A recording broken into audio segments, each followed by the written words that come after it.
Today, we're talking about a scientist whose ideas were so out there, so ahead of their time, that the establishment just flat out rejected them.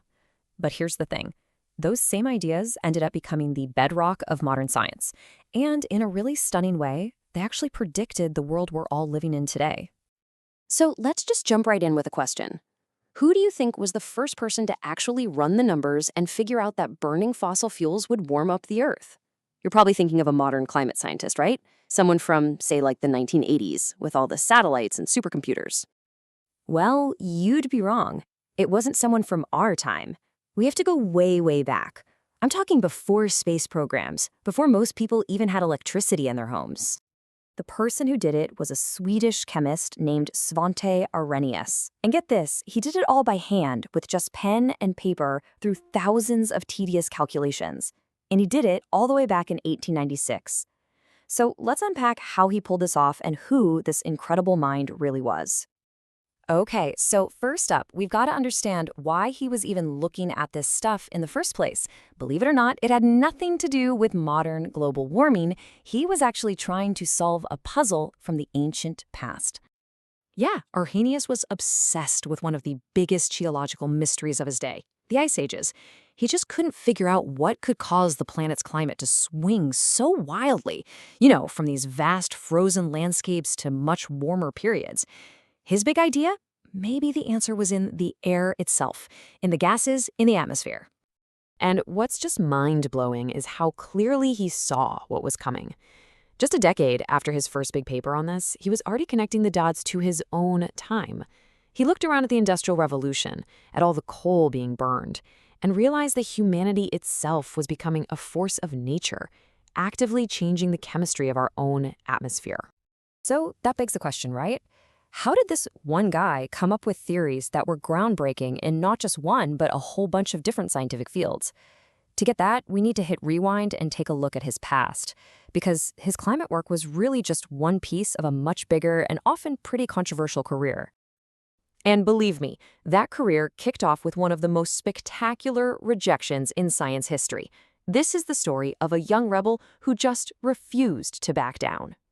From day one, Arrhenius was just different.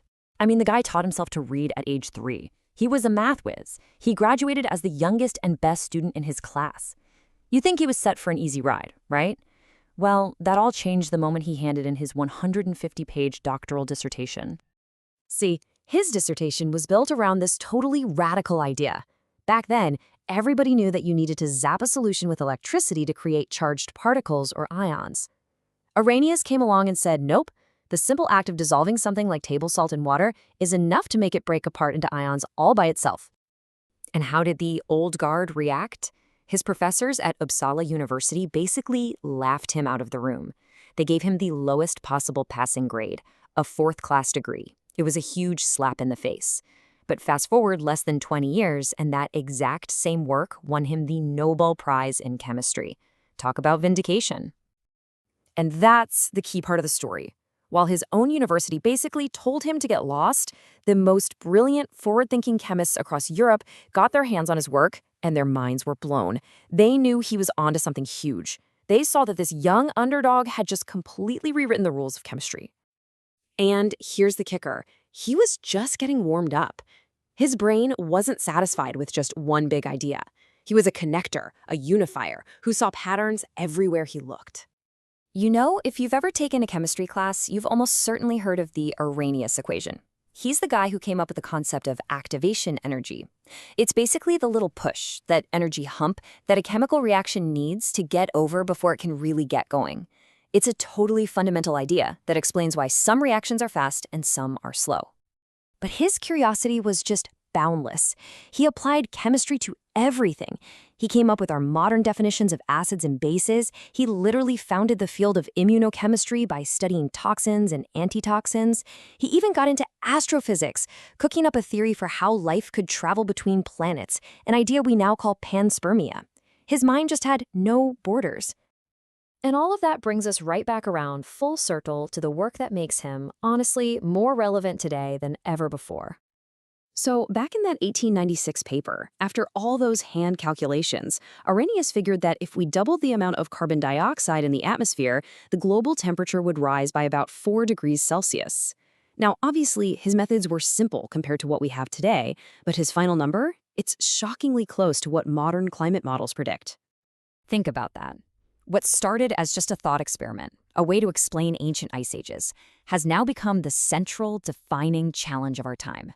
He was the very first person to build a real physical model of what we now call the greenhouse effect, directly linking what humans do to a warming planet.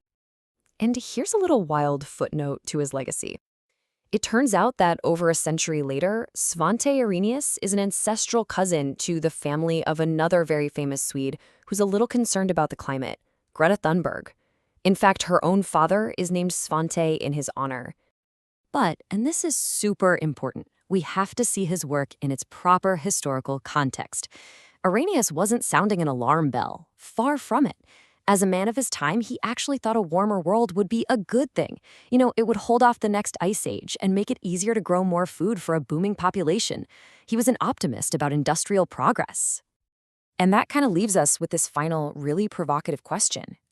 If one single scientist, working with pretty basic tools, could see the outlines of our future so clearly over 100 years ago, it really makes you wonder, doesn't it? With all of our incredible technology and knowledge, what are the huge, crucial insights that might be staring us right in the face today, just waiting for someone to connect the dots?